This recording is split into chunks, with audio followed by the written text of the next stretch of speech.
Começa agora, Momento Bem-Estar, com Jordana Bach. Bom dia, começando mais um Momento Bem-Estar na telinha da Band Minas. Eu sou Jordana Bach, a sua companhia nas manhãs de sábado. No nosso Momento Bem-Estar, trazemos sempre conteúdos exclusivos que promovam bem-estar para você. Corre lá no Instagram, siga o programa momentoBemestar.tv e jordana.bach. No programa de hoje é a cirurgia bariátrica e metabólica com o Dr. Rodrigo Fabiano. Orientação sobre hora extra com a advogada Cibele Lopes. Tem dica importante sobre disfunção sexual no homem com o Dr. Bruno Melo. E ainda, entrevista especial com a PJ Contabilidade Especializada e a nossa colunista, a doutora Adriana Melo, orientando o que é proibido na gestação para manter a saúde do coração do bebê. Agora no Momento Bem-Estar.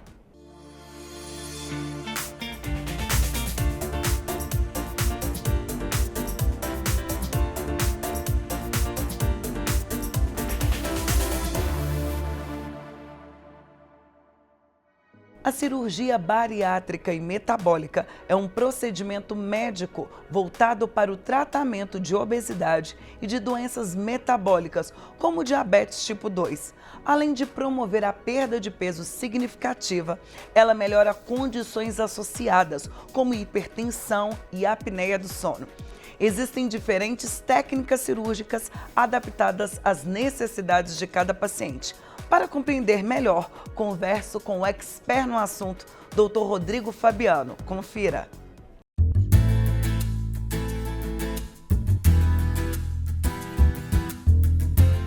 Bom dia, doutor. Bom dia, Jordana. Bom dia a todos que estão em casa. Obrigado pelo convite.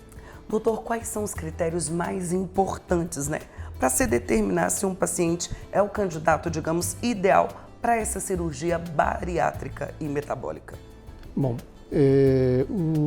primeiro a gente tem que definir o que seria a obesidade em si.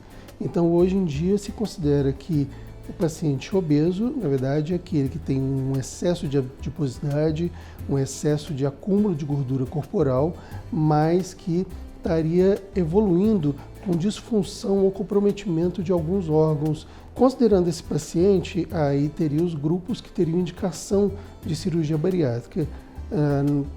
O paciente com índice de massa corporal acima de 40, que é o obeso mórbido, propriamente dito. Um segundo grupo seria o paciente com índice de massa corporal de 35. Esse paciente, ele tem indicação quando ele já tem esses problemas de saúde.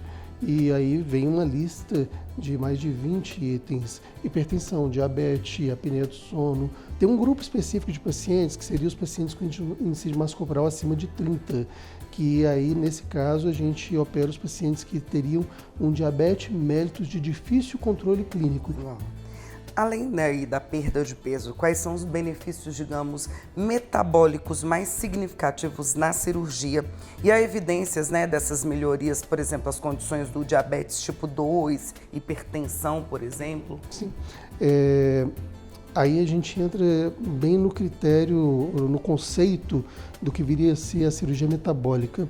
Um paciente, por exemplo, diabético tipo 2, que se submeta à cirurgia bariátrica e metabólica, dependendo do tempo de evolução da doença, tempo de evolução do diabetes, da reserva pancreática, ou seja, a capacidade do pâncreas ainda produzir insulina, o grau de cura ou de remissão do diabetes, pode, dependendo da técnica cirúrgica também que é utilizada, pode chegar a 80%, 90%.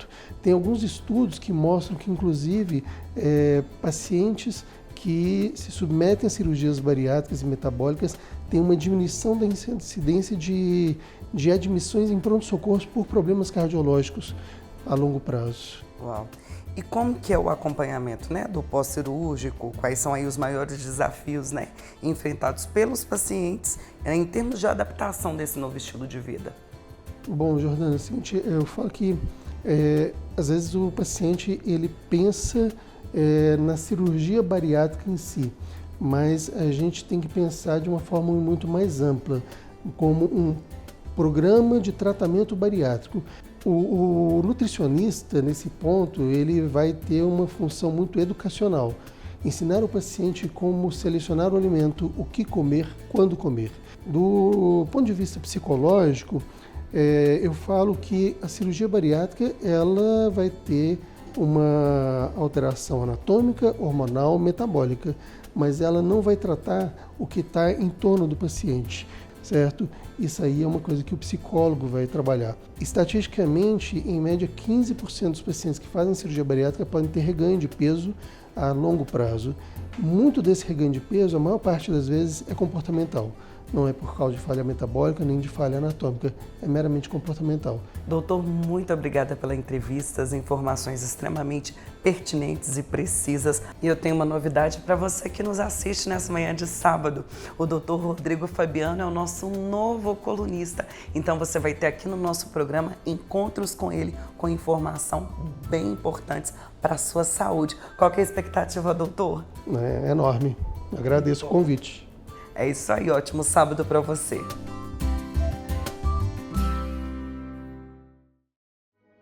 Nossa colunista, a advogada Cibele Lopes, orienta sobre horas extras, aquelas trabalhadas além da jornada contratual. Bom dia, doutora Cibele.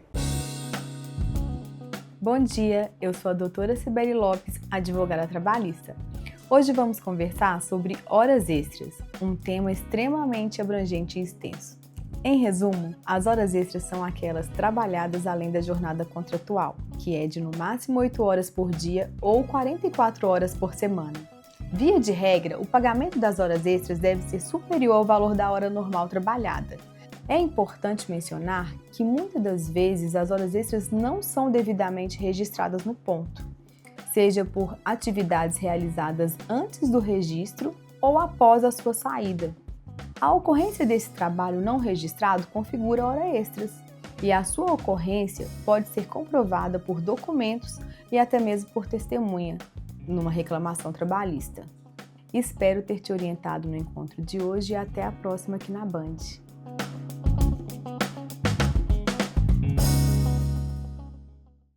Hoje tem um pouco do universo da urologia com o Dr. Bruno Melo. O tema é disfunção sexual no homem. Bom dia, doutor. Bom dia a todos, sou o Dr. Bruno Melo, urologista. Hoje vamos falar sobre disfunção sexual no homem. A disfunção erétil, que é a redução da rigidez do pênis, dificultando a relação sexual, tem causas tanto orgânicas quanto psicogênicas. Nas disfunções orgânicas, as causas são muito parecidas com as das doenças cardiovasculares. Pressão alta, diabetes, tabagismo, sedentarismo, obesidade. Tanto as disfunções orgânicas quanto psíquicas têm várias formas de tratamento, desde medicamentos orais, passando por injeções e até mesmo a cirurgia de implante de prótese peniana. A dica é, se tiver queixa de piora da ereção ou outras alterações sexuais, como ejaculação rápida, por exemplo, deixe a inibição de lado, procure um profissional de confiança, pois há várias formas de tratamento. Espero que essa informação tenha te ajudado. Te espero aqui no meu consultório para conversarmos sobre o seu caso. Um ótimo sábado. A sonegação fiscal é o ato de ocultar ou falsificar informações para evitar o pagamento de impostos. Essa prática prejudica a arrecadação do governo e pode gerar consequências graves para quem a pratica. Para nos orientar sobre o assunto, converso com Rosana Xavier, CEO da PJ Contabilidade, especializada para advogados. Confira.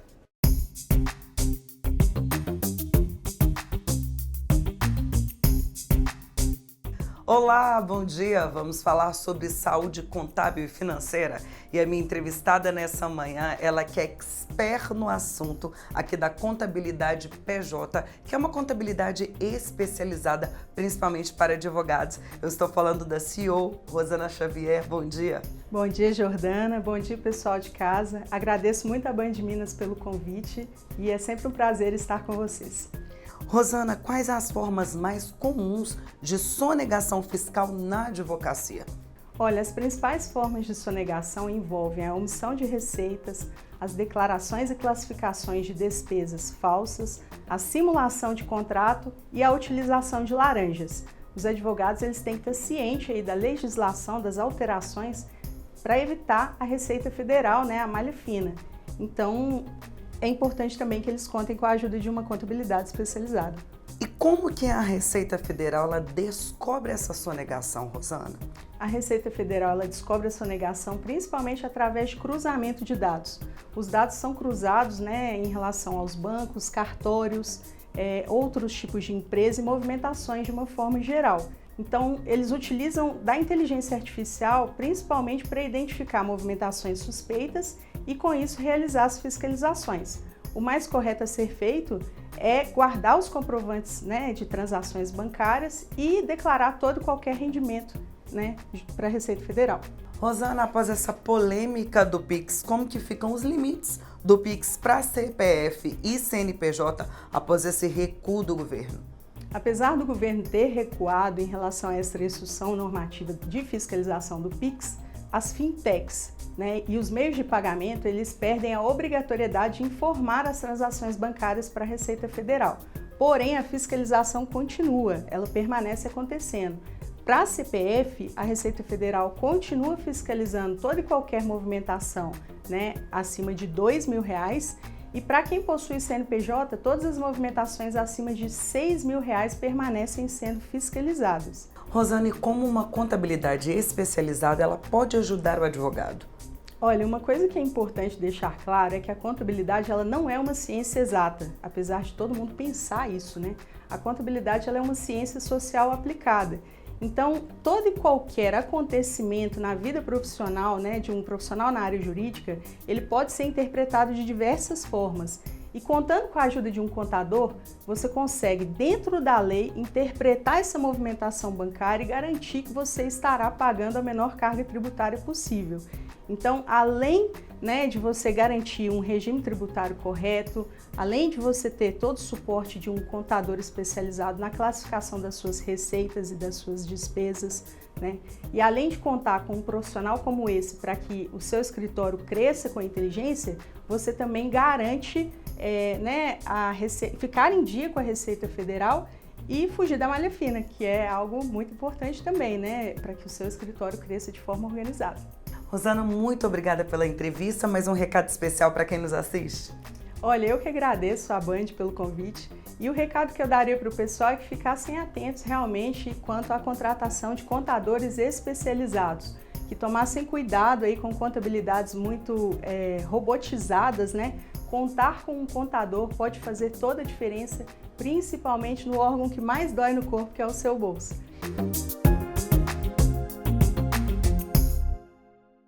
Agora tem dica com a cardiopediatra doutora Adriana Mello. Hoje ela orienta o que é proibido na gestação, pensando na saúde do coração do bebê. Bom dia, doutora.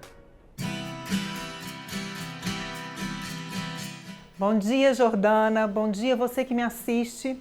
Eu sou a doutora Adriana Mello, cardiopediatra.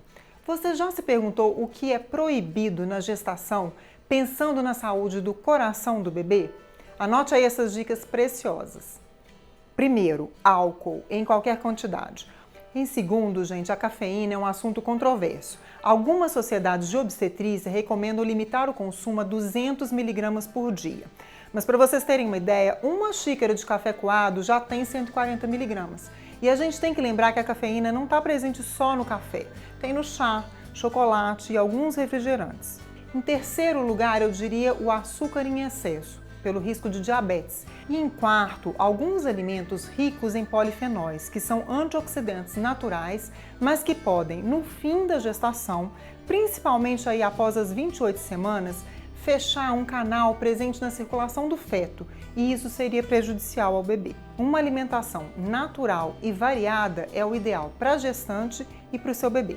Espero ter ajudado vocês com essas dicas e até o próximo encontro. O nosso programa vai chegando ao fim. Quero agradecer aos nossos parceiros, Anjos Colchões e Sofás, a maquiadora Márcia Souza, ao fotógrafo Cristiano Tadeu, ao stylist Gabriel Reis e equipe. Viva com plenitude, tenha o seu momento bem-estar. Até sábado que vem na telinha da Band. Tchau, tchau.